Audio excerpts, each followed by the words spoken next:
Programme میں ایک بار پھر خوش آمدید۔ جو سب یہ بھی جاننا چاہیں گے کہ پاکستان نے گویا کہ اس سے پہلے بھی جب پلوامہ ہوا، جو اس سے پہلے کے جتنے بھی انسیڈنٹس ہیں، ہمیشہ پاکستان کی کوشش رہی ہے کہ اس کی امپارشل نیوٹرل تحقیقات ہونی چاہیے، اور جو بھارت کلیم کر رہا ہے اگر وہ اسٹیبلش کر لیتا ہے تو یقینی طور پہ، ہم نے تو پہلے بھی کہا تھا کہ ہم ان لوگوں کو سزا دینا چاہتے ہیں اگر وہ پاکستانی ہیں، بٹ آپ کو لگتا ہے کہ اس بار اس اسٹیٹمنٹ کو سیریس لیا جائے گا؟ دلی سرکار، مودی سرکار اس کو لے گی، یا آپ کو لگتا ہے کہ نہیں، رسپانس وہی ہوگا جو ماضی میں ملتا رہا ہمیں؟ دیکھیے، بین الاقوامی دنیا کے سامنے اپنا موقف جو ہے وہ اس کا پوری جرات کے ساتھ، دلیری کے ساتھ اظہار کرنا، وہ پاکستان کی قیادت جو ہے وہ اس کے لیے لازم ہے، اور انہوں نے کیا۔ وہ اس کو کس حد تک لیتا ہے یا نہیں لیتا، یہ تو میں سمجھتا ہوں کہ حکومت پاکستان کے لیے باعث پریشانی نہیں ہونا چاہیے۔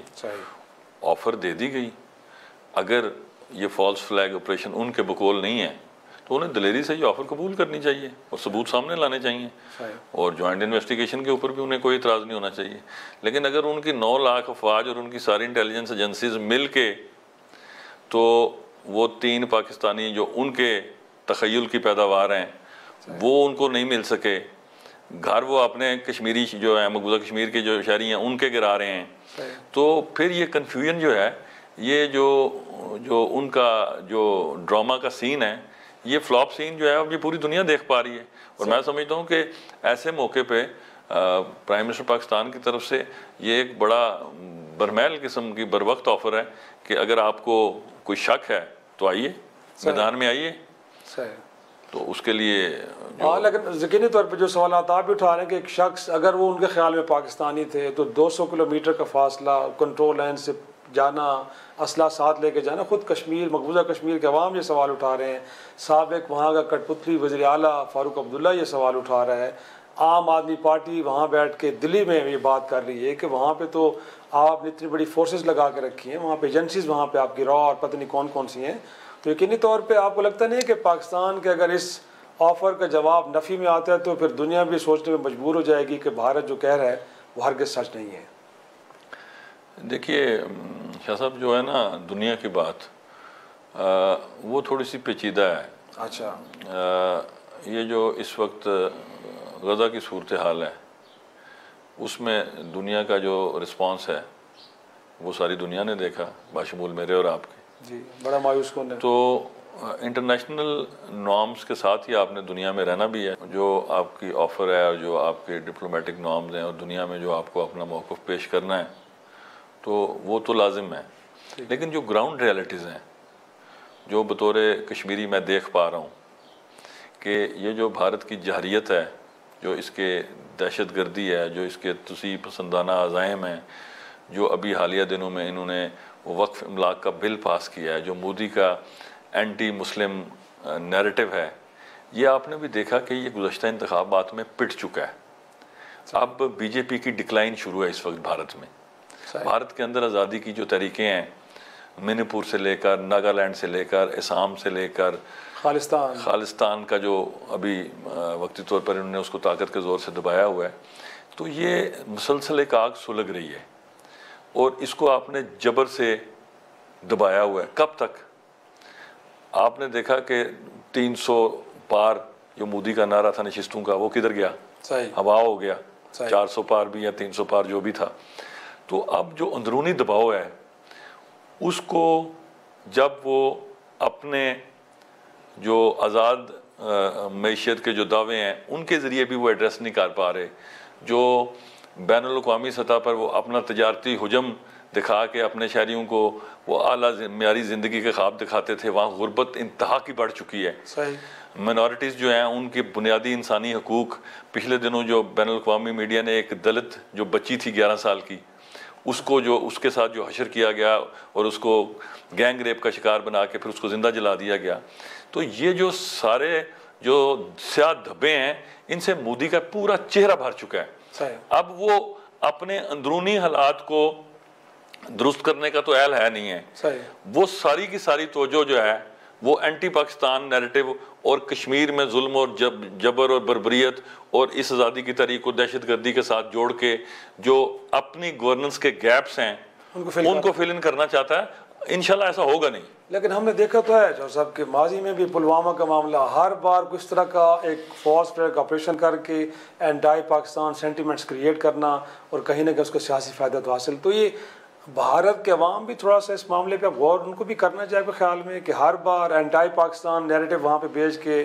ان کے ووٹوں کو چرا لینا اور پھر آ کے اس طرح کے اقدامات کرنا کہ جو بہرحال خطے کے لیے اور خود بھارتیوں کے لیے ٹھیک نہیں ہے. دیکھیے یہ جتنا بھی آپ نے ماضی قریب کی تاریخ کا حوالہ دیا اس نے ایکسپوز ہونا ہے. صحیح. ایک سائنس کی ٹرمینالوجی ہے سیچوریشن پوائنٹ جی بالکل اور سپر سیچوریشن پوائنٹ. تو ہم بچپن میں وہ کہانی بھی سنتے تھے کہ شیر آیا شیر آیا شیر آیا اور 5ویں دفعہ آئی گیا. تو جو چیز اب مودی نے بیان کی تھی وہ جو خواب برے خواب تھے اب اگر وہ حقیقت کا روپ دھار رہے ہیں اور شیر آ رہا ہے تو پھر جو مودی حکومت نے بویا ہے وہ انہوں نے کاٹنا ہے. صحیح. اور دوسرا یہ بھی جاننا چاہیں گے کہ اس وقت بہرحال کشمیر ایک ڈسپیوٹڈ ایریا ہے اور اس میں ایک اور کسٹوڈین ہے جس کا نام اقوام متحدہ ہے جن کے آبزرور بھی موجود ہوتے ہیں. وہ کہ پاکستان تو یہ بات کر رہا ہے کیونکہ بڑی ریاست پہ الزام آ رہا ہے کہ شاید وہاں سے ٹیررزم کو سپورٹ کیا گیا ہے اسپانسر کیا گیا ہے. تو آپ کا خیال ہے کہ اقوام متحدہ کا بھی یہ کردار بنتا ہے کہ غیر جانبدار تحقیقات کے حوالے سے وہاں سے بھی ایک مطالبہ بھارت سے آنا چاہیے تاکہ اس بات کو یا تو اسٹیبلش کیا جا سکے یا کم از کم جو الزام بھارت نے لگا اس کو واپس کیا جائے؟ دیکھیے اقوام متحدہ کا جو رول ہے وہ آپ نے دیکھا کہ اب اس میں بہت سارا سوالیہ نشان پیدا ہو گئے ہیں. وہ تو ہے اس میں کوئی شک نہیں. اگر آپ یہ دیکھیں کہ لیگ آف نیشنز کیوں ختم ہوئی تھی وہ اپنی افادیت کھو گئی تھی.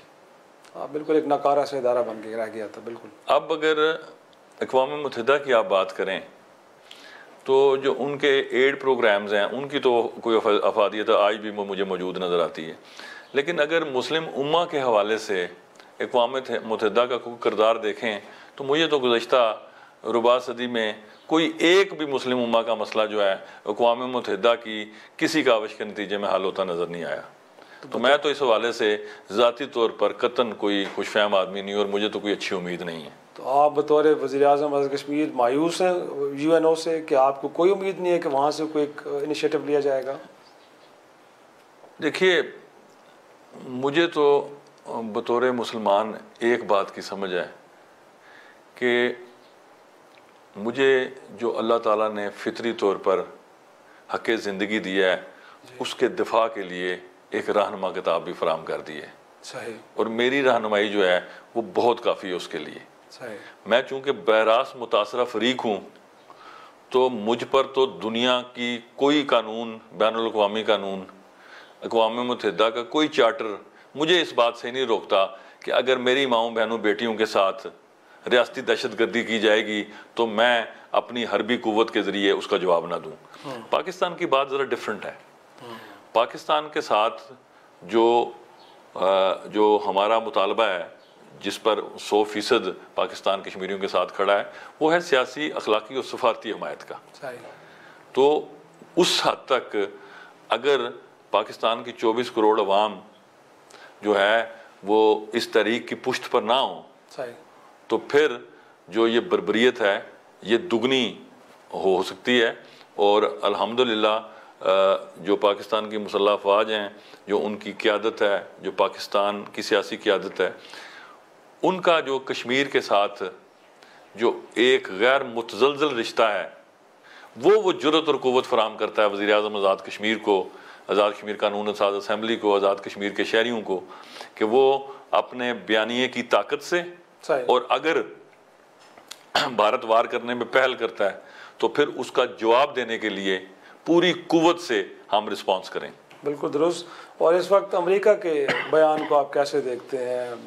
امریکی صدر ٹرمپ سے پچھلے دنوں جب سوال ہوا تو انہوں نے کہا کہ 1000 سال پرانا ڈسپیوٹ ہے دونوں ملکوں کے درمیان.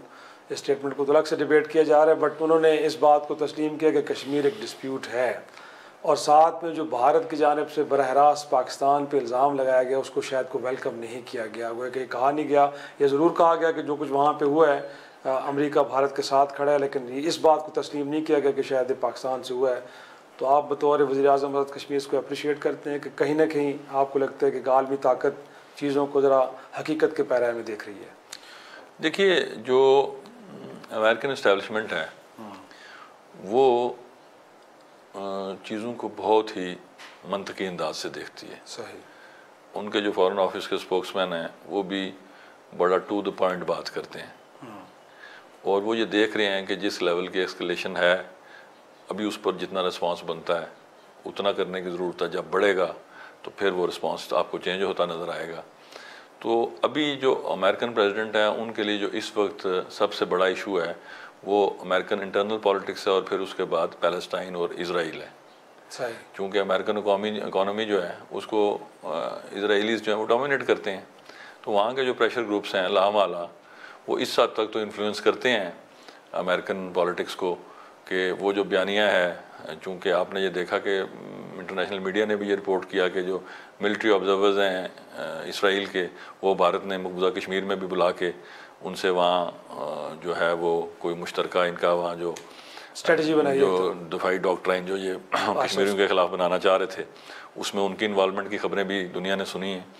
تو اس حوالے سے میں سمجھتا ہوں کہ جو پریزیڈنٹ کا رد عمل ہے وہ اس کو اس تناظر میں دیکھنا چاہیے کہ انہیں یہ پتہ ہے کہ یہ دونوں جو ملک ہیں یہ ایٹامک پاورز ہیں, تو اس سلسلے میں کوئی بین الاقوامی جو سرحدیں ان پر تو کوئی مس ایڈوینچر کا چانس نہیں ہے. آپ کو جھکاؤ کیا لگتا ہے امریکہ کا, بھارت کی جانب ہوگا یا پاکستان کی, یا نیوٹرل رہے گا؟ آپ کی کیا آبزرویشن ہے؟ دیکھیے میں یہ سمجھتا ہوں کہ ویزاوی اگر انٹرنیشنل پالیٹکس کی بات کی جائے تو پھر جو اس وقت مضبوط ترین طاقت ہے جس کے بارے میں ہمارے آباء و اجداد بھی اور ہم بھی پوری جرأت اور قوت سے کہہ سکتے ہیں کہ وہ دوستی ہمالیہ کے پہاڑوں سے زیادہ بلند ہے, تو وہ چین ہے, اور وہ پاکستان کا پڑوسی ملک بھی ہے. صحیح. تو اگر آپ نے انٹرنیشنل سینیریو میں دیکھنا ہے تو جو ہمارے قریب کا دوست ہے صحیح وہ 100% ڈپینڈیبل ہے, اس پر اعتماد ہے. صحیح. چین کی جو عسکری قوت ہے اس پر بھی اعتماد ہے. یقیناً چین تو کھڑا ہوگا پاکستان کے ساتھ. میں صرف امریکہ کے حوالے سے بات کرنا چاہ رہا تھا. مجھے ایک چھوٹی سی بریک کا کہا جا رہا ہے, تو بریک کے بعد میں سوال دوبارہ بھی لے کے آؤں گا, اور اس کے بعد پھر مسلم دنیا گویا کہ اس معاملے کو کیسے دیکھ رہی ہے, OIC کا فورم ہو, عرب لیگ ہو, ہمارے دوست اسلامی طاقتور ممالک وہ کیا سوچ رہے ہیں, ان کا کیا کردار ہو سکتا ہے. چھوٹی سی بریک کے بعد اس کو ڈسکس ڈیبیٹ کرتے ہیں.